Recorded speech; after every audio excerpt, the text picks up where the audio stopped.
Hey, help support the show by joining the Patreon or becoming a YouTube member. Also, hit that like button to subscribe if you want more Cavs-focused content. I am excited. Like, this game excites me. It also makes me mad that not enough people are excited with me. Yeah. Um, but in order to talk about this excitement, we got Abby Mueller coming on to talk about the Cavs. Cavs are a record that I can't even fathom my brain to remember. 32-4. Like, that doesn't sound right, but I think that is right. Yeah, Cavs have a ridiculous win-loss record right now. I think it's 31-4, I'm pretty sure. But yeah, insane to be in Yeah, that place. we're not halfway through the season. They already have half of 60 wins. They Crazy. won 48 games last year. They might break that mark before May. I think their betting line was like 48.5 wins, I want to say. So that they'll Yeah. cross that with flying colors. Yeah, that was a good line to take the over on, right? I did. Yeah, so congratulations there. But it is a super exciting game, not just because the Cavs are playing on national TV, but I find both these teams to be at similar places of national disrespect. Yeah, for Because sure. both of these teams, and I know the Thunder were the one seed last year, they didn't perform in the playoffs. Both of these teams are over an 851 percentage.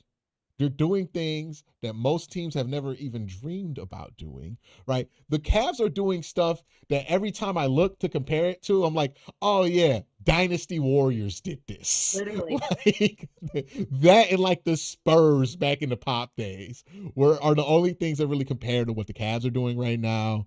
And to a similar extent, you could say that that's the same thing Oklahoma City is doing. It's fascinating to me that ESPN and the NBA media partners don't see the value in this, but I think this kind of speaks to how devalued a lot of people have made the regular season, and I think unnecessarily so.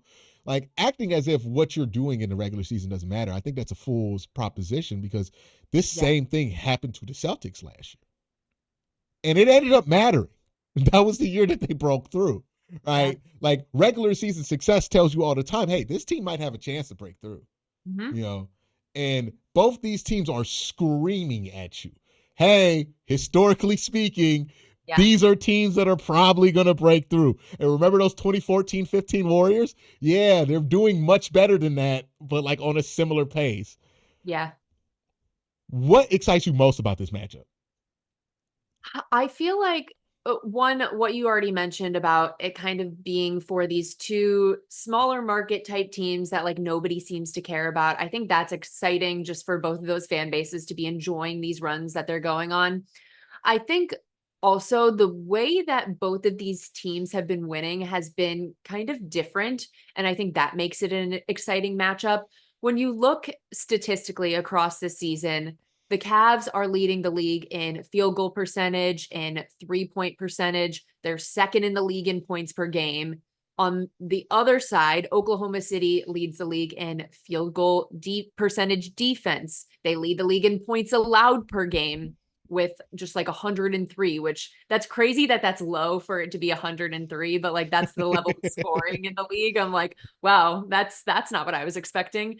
They also lead the league in 3-point defense. So they are dominating, I think, on two different sides. And obviously both teams are, doing well on both sides of the ball, but it is, I think, interesting to see them match up in that way. I also think it'll be really important for Evan and Jarrett to be heavily involved offensively in this game. Chet is out, not playing. So I feel like they are kind of missing that piece on the Oklahoma City side. And from a matchup perspective, like I think that's the one true big advantage we have is those two guys.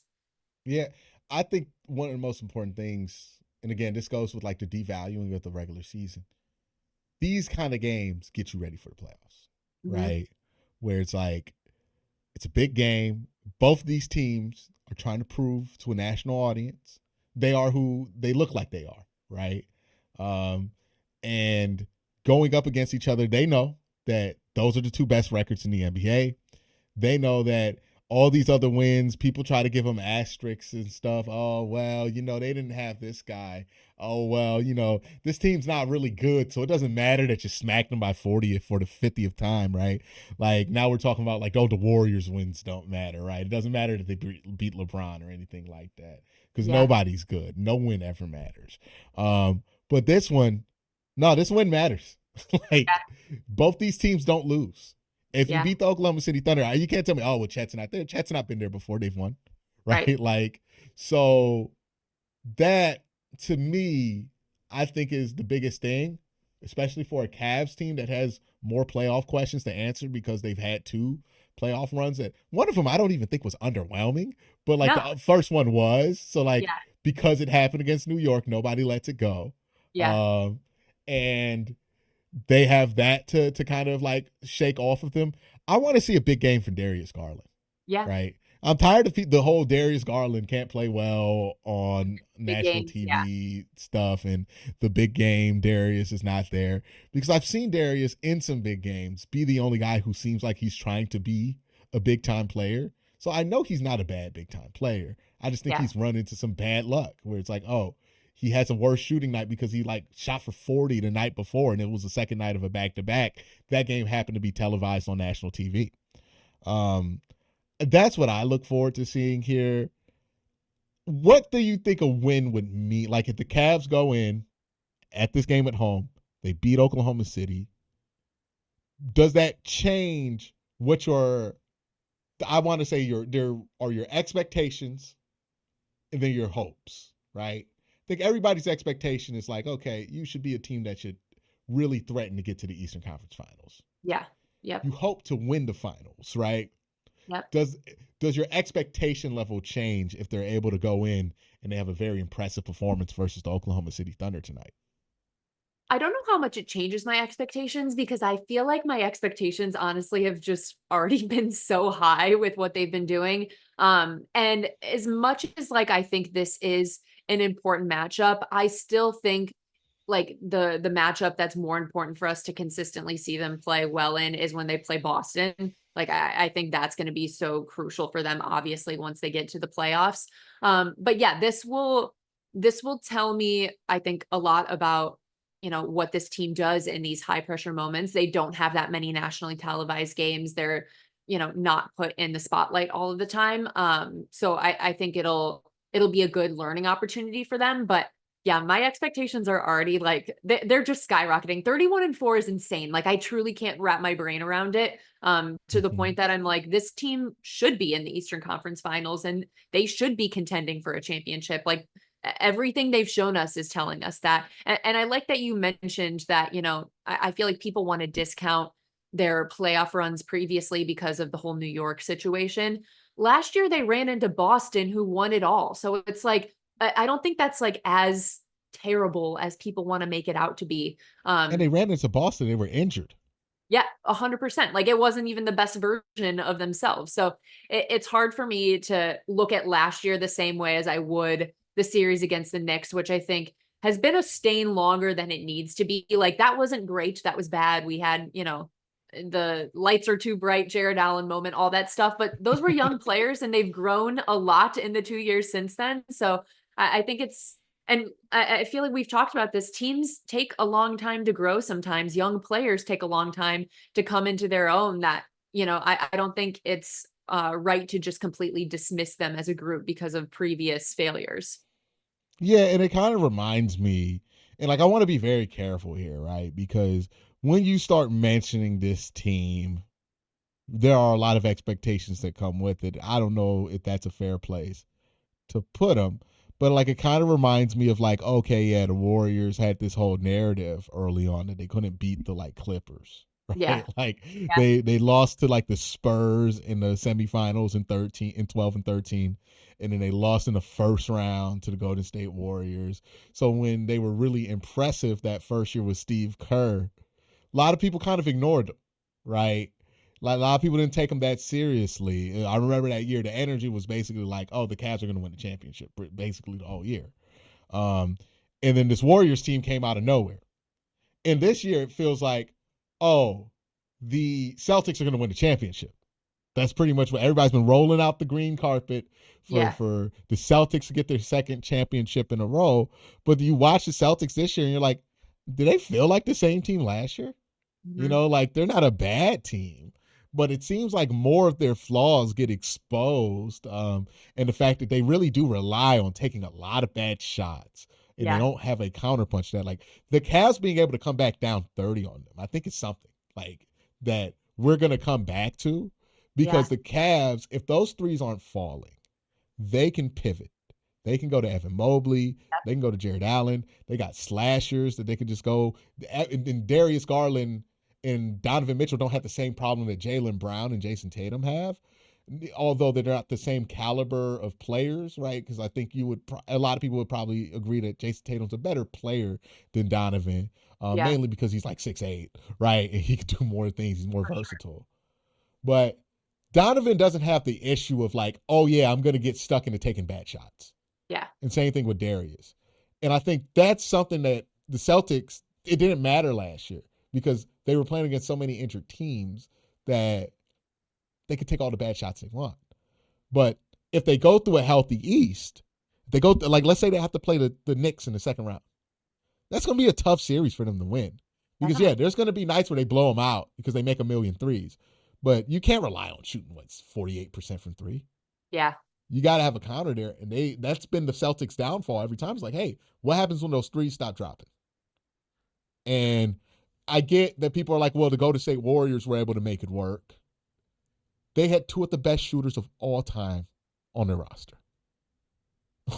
Yeah. They're like an enigma compared to it's hard to put them in the same. There's no Klay Thompson or Steph Curry on Yeah. any of these teams that are relying on the three. So it's Yeah. like, yeah, you're going to run into a series if you're the Cavs, if Mhm. you're the Celtics, if you're the Oklahoma City Thunder, where your threes don't drop. Mhm. Can you win that series against a really good team? Yeah. And that's where I want to, like, when the Cavs had these 35% shooting nights, they're still beating teams by double digits. Yeah. That's where I'm like, that's showing you something right there, right? Evan Mobley being able to get 30 if he's not making a bunch of threes.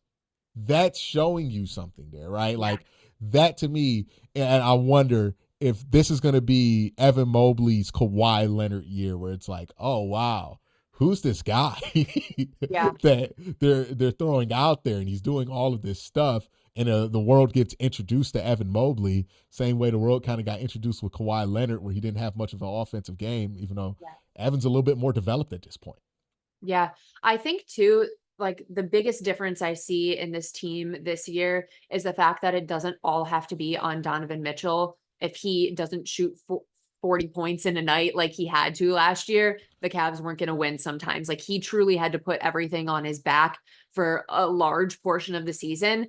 That I think, like you said, they can win in more ways. You know, if one guy's not going one night, then someone else is picking up the slack, or that individual player finds ways to win in a different way. And I think that makes things better, because as great as Donovan Mitchell is, and as much as I enjoy those 40-point nights, and I think he still has those in him, like he's still that player. He's just like, hey, I can sit back and I don't have to, go full force every single night for us to be able to get it done, which when you look at a 7-game series, that's the type of team you want to be. Yeah, and I think this is important for the Cavs, that they don't have to have this record. They don't have to run Donovan Mitchell into the ground to get here, right? They're able to allow Donovan Mitchell to kind of just chill out, play his 29 minutes a game, sit out, not have that ridiculous usage rate that he had last year. Yeah. And then what they can do on top of that is say, hey, in a game like this, where you might need more out of Donovan, now they can ask more out of Donovan, right? Or when you get to the playoffs, you don't need the Donovan Mitchell 70-win game to get the 4 seed, right? You're playing so well, you're so deep that it's like you don't need them to do that. So when you do get to the playoffs and you need that, and you're going up against a Knicks team potentially that runs their guys into the ground, maybe that gives you the edge in that series, that you're just fresher, right? Because you've been able to rely on the depth of your bench. This is something the Spurs used to do. Like, I keep coming back to the Spurs and the Warriors, but the Spurs and the Warriors perfected this. And Kenny Atkinson, Spurs, Warrior, ties right there, right? With Mike Budenholzer and then Steve Kerr. So it's no mistake. This is by design. Because what the Spurs and the Warriors used to do, like the Warriors used to have that second unit. It was famous during the regular season, right? It was like Mo Spates, Sean Livingston, On like Livingston Andre lives my Iguodala. nightmares. Like they would have these guys that they would go to, right? And end up being, who Yeah. was the guy recently? Big fella. He had like these knee braces. I forget what his name is, but he was like the most recent, like, oh, annoying Warriors bench guy. Somebody in the comments remind me who I'm talking about. I'm having a hard time remembering names I today. know, I know. I can see him in my head with those I knee feel pads. like his name starts with a K, right? Oh, it's gonna bother me. It's gonna bug me too. Not Jonathan Kaminga. It's gonna pop up, and Yeah, somebody's gonna say it. And I'm gonna feel like Kevin Looney, Kevon Looney. There it is. Yeah, it's like the Cavs have all of that, right? They're able to rely on the bench unit. They have a pretty, similar thing going on with their bench. I yeah, mean, Spurs were famous for how they used their bench back in the day.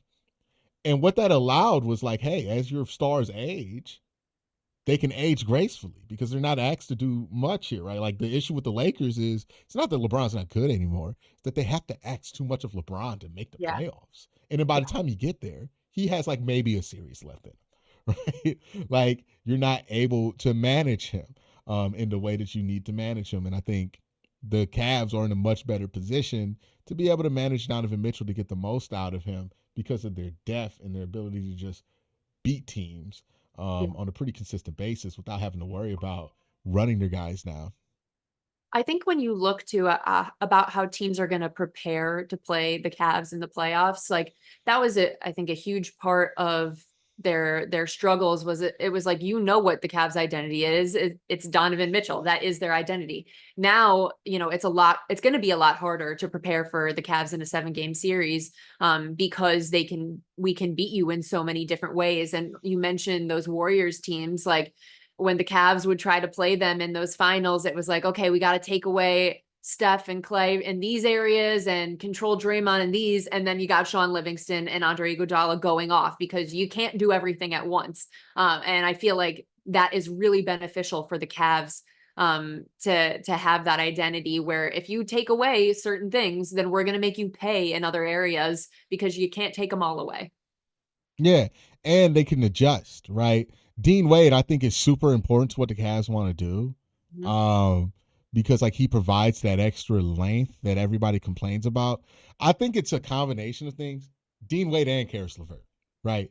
Like both of those guys were out during that spirit of time where like they couldn't stop a 3-point shooter, and it's like, why can't we intercept these passing lanes?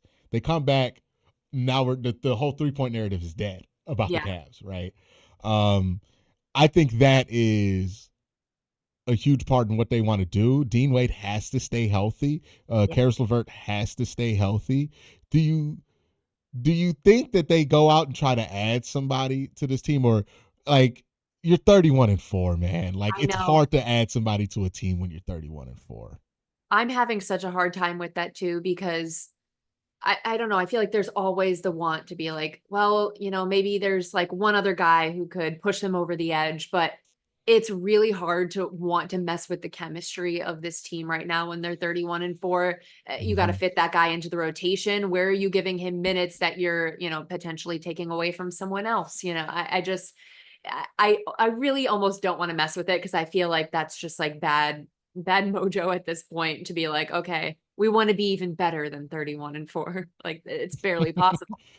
It gives you real like it gives you real you ever watch somebody tinker something, you're like, oh, you got it right, like I maybe I'm gonna expose myself for how old I am, but like back in the day, I already feel old. I used to have to like adjust the antenna to watch like the local channels, and you would get somebody up there. You would have like a 2-person setup where like I would be in the couch or my brother would be on the couch, and then somebody be adjusting the antenna, and you would get it to a point, you're like, ah, stop right there, it's good. And then they were like, nah, I think I can make it One more. better. And it's like, no, now it's gonna have that like multicolor pixelated like static that it gets when you don't dial it in right, and now you got to lean it on like a book or something to make it feel, and it's just you just cook too much. Like it's just it was right there, you had it perfect. We could have done something with that. Why Yeah. did we try to Oh, do more? It makes it funny because we were talking about the Browns, and it's like, well, you had a little bit of something with Baker Mayfield, right? This is the national perspective, at least. I know locally it went out differently, but like the national perspective is you had something with Baker Mayfield and you tried to take it into overload and get a franchise guy in yeah. Deshaun, and then you Right. burnt everything. So, there is that element there of like, hey man, this food is good. Yeah. Like, Doing let's great. just see where it takes us. Yeah. Instead of like trying to tinker it and Yeah. top the recipe here. I feel like that's a next year conversation, Yeah. right? If they don't get to as hot as a start, you could be all right, let's make some changes. But right now, you got lightning in a bottle. Yeah. Why are you trying to adjust it?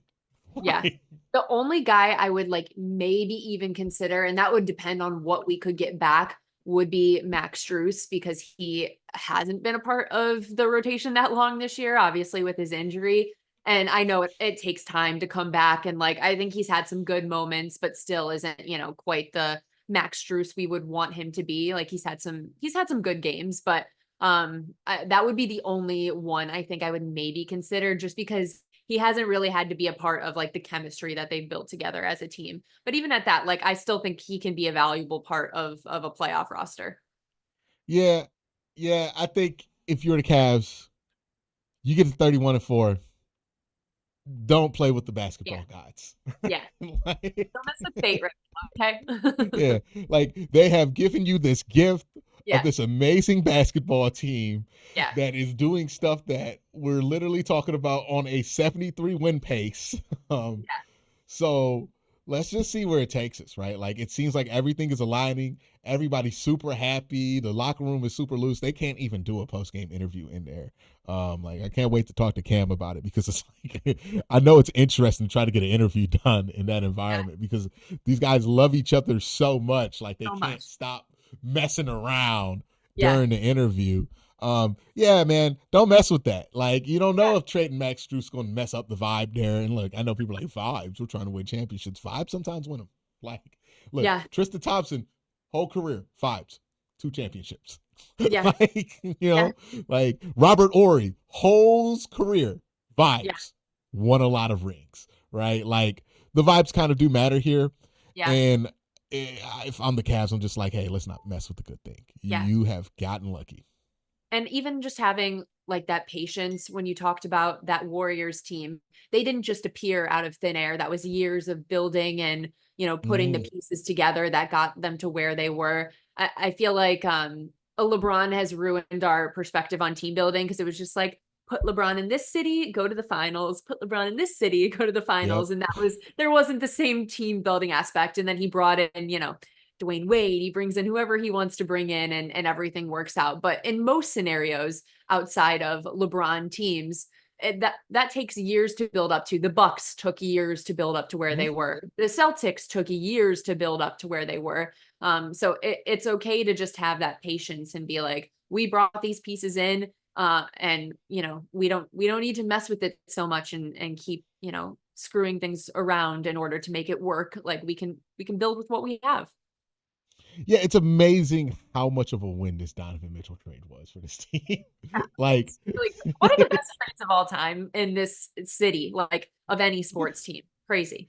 yeah, it is just amazing. Look, sports might not be vibes based, but you can't tell me there ain't some kind of mythical force that controls some of this shit. Yeah. Because, like, the fact that we got the worst trade and the best trade in the same summer in the same city is that can't be a coincidence, right? That's so Like, crazy. It was the same year because for like I know it was, but in my mind, it's like they're so separate to me that I'm like, oh yeah, I guess that was the yeah. same that happened. And the one we thought was gonna work Yeah. wasn't the one that's working. Yeah. Like, We thought Donovan Mitchell would be the one out of this city as soon as he yeah. could because everyone's like, he doesn't want to be in Cleveland. Well, Turns out the he other was guy doesn't want to be in Cleveland. well. It's like he was an explosive scorer who Yeah. like though usually those guys peak young. So you're like, oh, well, maybe you got him after he peaked.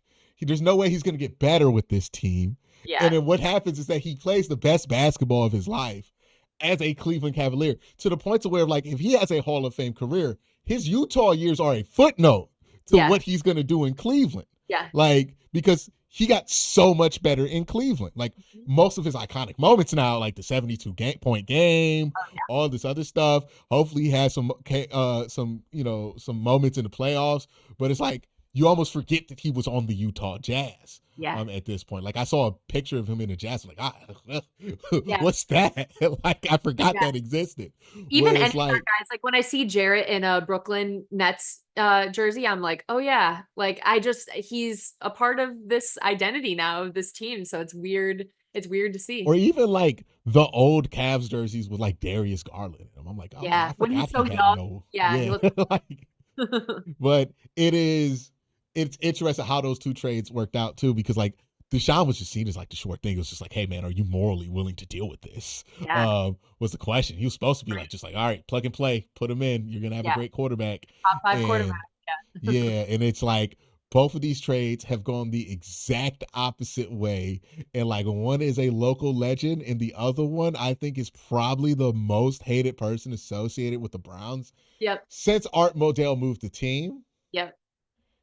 And like, I don't know who's less welcome back. Yeah. like, like Right now at this moment, I think people would rather have Art Modell in this city than Deshaun Watson. because like I keep thinking about, like, if the Browns don't fix themselves and like they go back to what they used to be, and it's like mainly painted as like Deshaun Watson's fault.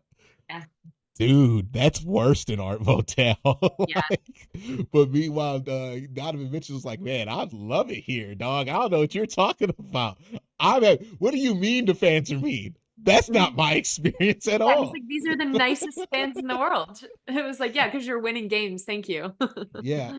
Well, and can we take a moment of applause here just to pat ourselves on the back? We never once bought into those narratives that like Donovan Mitchell hated Cleveland and all that stuff. I was like, Oh, have they not watched the interview of yeah. him? Because Yes. every time he's in here, he's like, man, this place has an airport. It's so much better than Utah. Like, Yes. Yeah, literally. And I feel like people were so black and white with it. They're like, well, he's from New York and like he would like to be like, I'm sure he wouldn't have disliked being in New York. It wasn't like one or the other, but the fact that he ended up in Cleveland and was so happy with the guys he's playing with, like that doesn't mean he like despises New York suddenly. Like it's okay for multiple things to exist at once. So it was like when he was obviously cheering for the Mets because his dad works for the Mets. He's a Mets fan from, yeah. Throughout his whole life. Like that doesn't mean he hates Cleveland. Like everything doesn't have to be like 0 to 100 in every situation.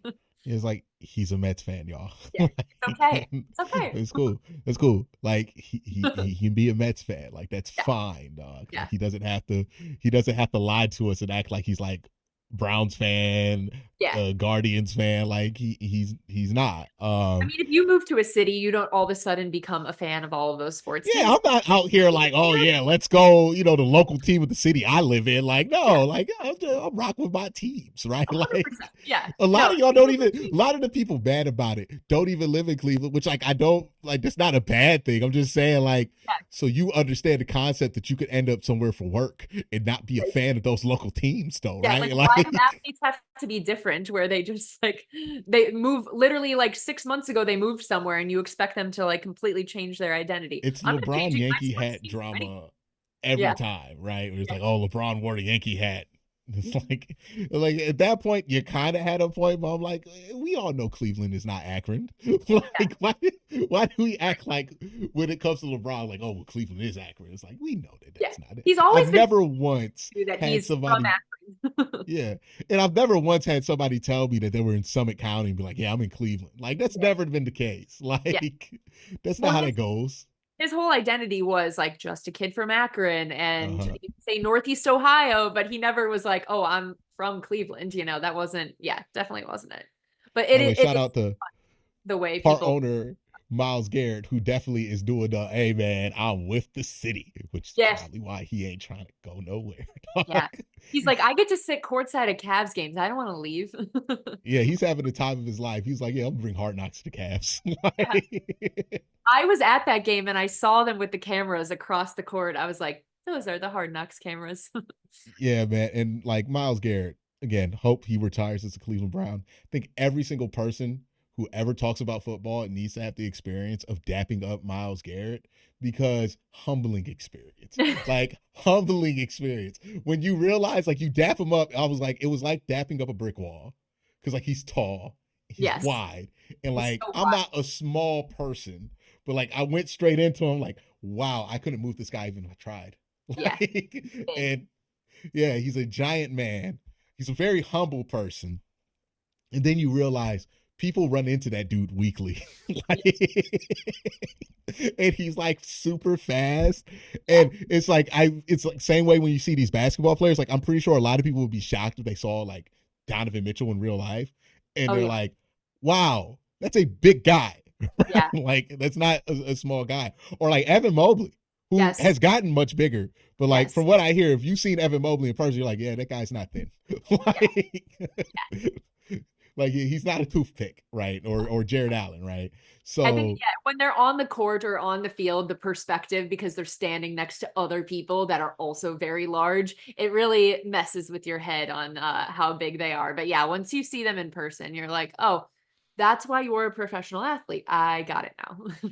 and big shout to Evan. We didn't get to talk about him much, but like Yeah. I don't know what Kevin Atkinson is whispering in his Oh, ear, but he is telling him, you are big man. Like, yeah. like, because the way that he attacks the rim right now and the Yeah. way that he's playing, I'm like, I dreamed about the Evan Mobley leap year, right? Like Yes. we have sit here and told prophecy Yeah. almost religiously of this Evan Mobley leap year that shall come. Us and Yeah. Bill Simmons were like Yeah. the Literally. main people saying it's gonna happen. He's Yeah. gonna get bigger. When he gets bigger, the jumper's gonna start falling and Oh, he's gonna start finishing through contact. And even I, who have foretold this prophecy for yeah. years, am in disbelief of what I'm seeing with him right Yeah. now.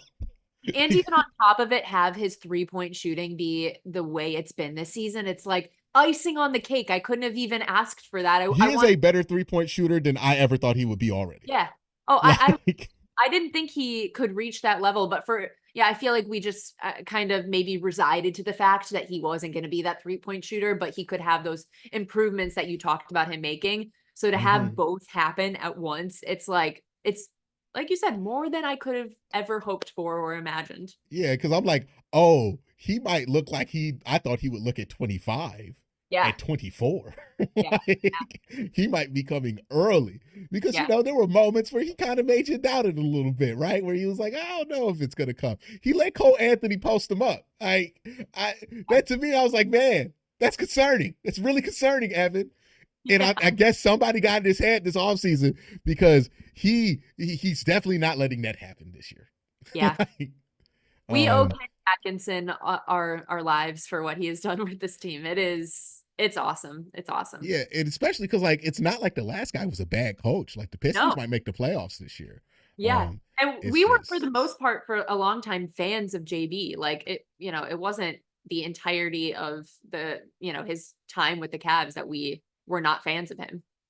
yeah, and it's just here's what makes this super incredible. Career high in points by a significant margin. He's up there in rebounds. 3-point percentage is higher than it's ever been. He's playing less minutes than he's ever had Wow. to. Yeah. Yeah. So Evan Mobley, leap year, it is brilliant. 18-point per game score. Yeah. I mean, like if he had to play more minutes, he would probably be a 20-point Yeah. game scorer. I mean, So like, even though we talked about like how much the bench playing well and some of the role players playing well has helped Donovan not have to do as much, it's also helps the rest of the core four be able to balance out. Like you said, he's playing less minutes. Like they're still getting this high level of production, but not having to like put in as much, backbreaking effort every single game to be like, if the core four can't do it, the bench is kind of screwed. So it is what it is. Like that, it's helped everyone all around. And what it allows, like I noticed not JB, Kenny does this thing on back-to-backs where it's like, hey, second night of the back-to-back, Evan Mobley, you're going to get the basketball time. Like you're going to take on the load of scoring. And that was, remember, we talked about this last year. I'm like, hey, I'm worried that the only way Evan's going to learn how to score is if you force him to be a scoring option on the team because he seems so hesitant to want to score. Well, Kenny, without having to get rid of, like, this is why he's a great coach, right? And I'm a dude who talks about it because he was like, no, I don't have to trade anybody to do that. I can just empower Evan Mobley myself and allow him to take over the offense. And what you have seen is like some nights are Darius Garland nights. Like last night against the Hornets, that was very calculated, where it's like LaMelo Ball's beating him in all-star voting. Let's get Darius the ball. Let's get him going. Let's let him carry the load tonight, right? Yeah. And then some nights it's like, nah, Evan, you're going to get us through tonight. And Evan gets the ball, and he's getting the ball at the three, and he's bringing the ball up a ton, and like he's controlling the offense. And you're like, oh, he's getting that time to develop. And like we thought he had to be on a bad team to have this happen, or a team that doesn't have another scoring option. And he's doing this on a team with 3 other legit scoring options on a team that is 31-4. And I think that is the stuff, right? Because like the record is what the record is. The Cavs are playing really good basketball. A lot of coaches could get to a very good record with how the Cavs are playing right now. But this kind of stuff, right? The coaching that he's doing in between games, the way that he's working these guys into the lineup, the way that he's like, okay, we need to give Ty Jerome more minutes. Let's work him into the lineup for a couple of weeks and then work somebody else. Like the way that he's working that stuff in, that's the stuff that makes him an excellent coach and an excellent person to manage everything else. Like I think Phil Jackson talks about, it's like that small Zen shit, right? That matters. Like dudes need to be happy with what they're doing. They need to feel like they're growing and developing. You need to give them those opportunities to grow and develop. And that is what I think Kenny has done a great job of, just like having that structure. Guys know what they're supposed to do. And he goes up and he's like, hey, Evan, tonight's your night, right? Yeah. You're going to hoop tonight, right? Instead of it being like, we'll see how the game goes. He's like, no, I'm going to will this into, we're so good, I'm going to tell the other team what they're going to be guarding, right? Yeah. And that is where the Cavs are. And they built this monster where like, hey, I can't even use the restroom during the Cavs because like if I miss like 5 seconds off a commercial break, they might be up by 15. I'm like, what happened? Like I feel like for years we've talked about the Cavalanches. They've been a whole nother level this season where literally if you look away for a few minutes, it's a completely different game. Like they're like, okay, now we'll You're right too that it always starts on these like hustle plays of like a steal or like forcing a turnover, diving for a ball. Like those things kind of like inflame these moments that like boom, 15 points all of a sudden on the board. Like it changes. This team, like I say this all the time about the Cavs. They are an amazing offensive team. But don't let that distract you from the fact that like this thing still runs through defense. This is how the Cavs are born, right? Yeah. This iteration of them. They were a great defensive team first. Struggled offensively, but a great defensive team. Like 2 years ago, they were leading defensively in every single metric. Like they were what OKC is doing right now. Yeah.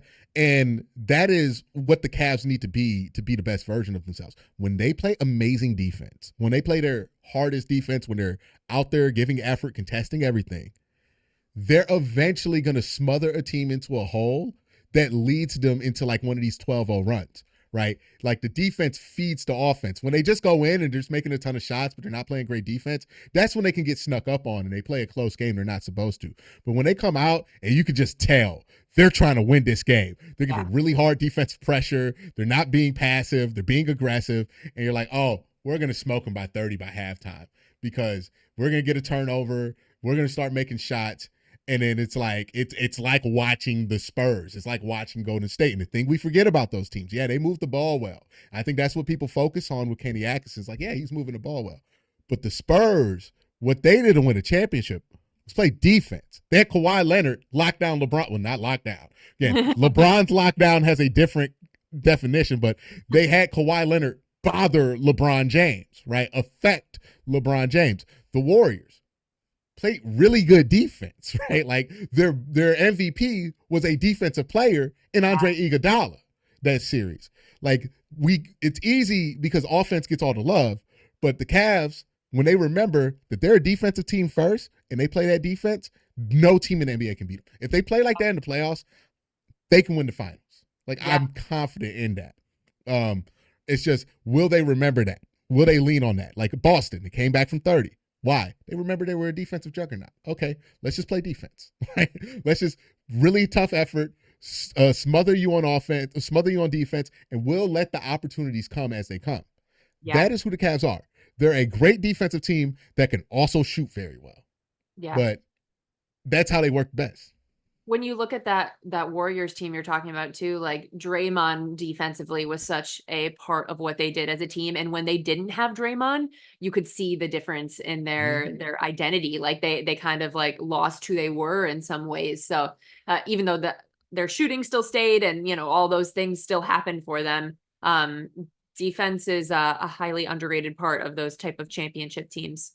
And maybe I'm just a defense guy, right? Yeah. Because I preach the same thing when it comes to football. But defense is so important, man. Like, it's so uber important. But like, We it found doesn't like get first grade coaches that are like defense wins games, you know, like that's like the first thing I feel like you're told in sports is defense wins games. it's the first thing you're told because it's the most true thing about sports. If you make it really hard to score, it makes it so much easier to win. It does. It just does. And that's why I think so many people we get so wrapped up into the art and the science of sports that we like get further and further away from these things. And we're like, hey, water's hot, right? And then you can work your way through such a complicated thing that you convince yourself that water's not hot. We just need to make enough threes. And it's like, no, at the end of the day, water is hot. Yeah, the Warriors did all of that, but they did most of that because they were a great defensive team too. The Miami Heat, LeBron was on all defensive teams when he was there. It gets overlooked. It doesn't get written about because like a lot of people who talk about basketball don't know how to talk about defense, right? Same thing with football. Like a lot of people can describe what a quarterback does or what a running back does, wide receiver does. Most people who I hear talk about safeties, I'm like, you have no idea what you're talking about, right? Because it's more difficult to figure out, but it matters, right? And I think defense, it matters so much. And that's what this Cavs team does really well is like they will frustrate you defensively to where offensively for the other team, they have to put so much effort into trying to score.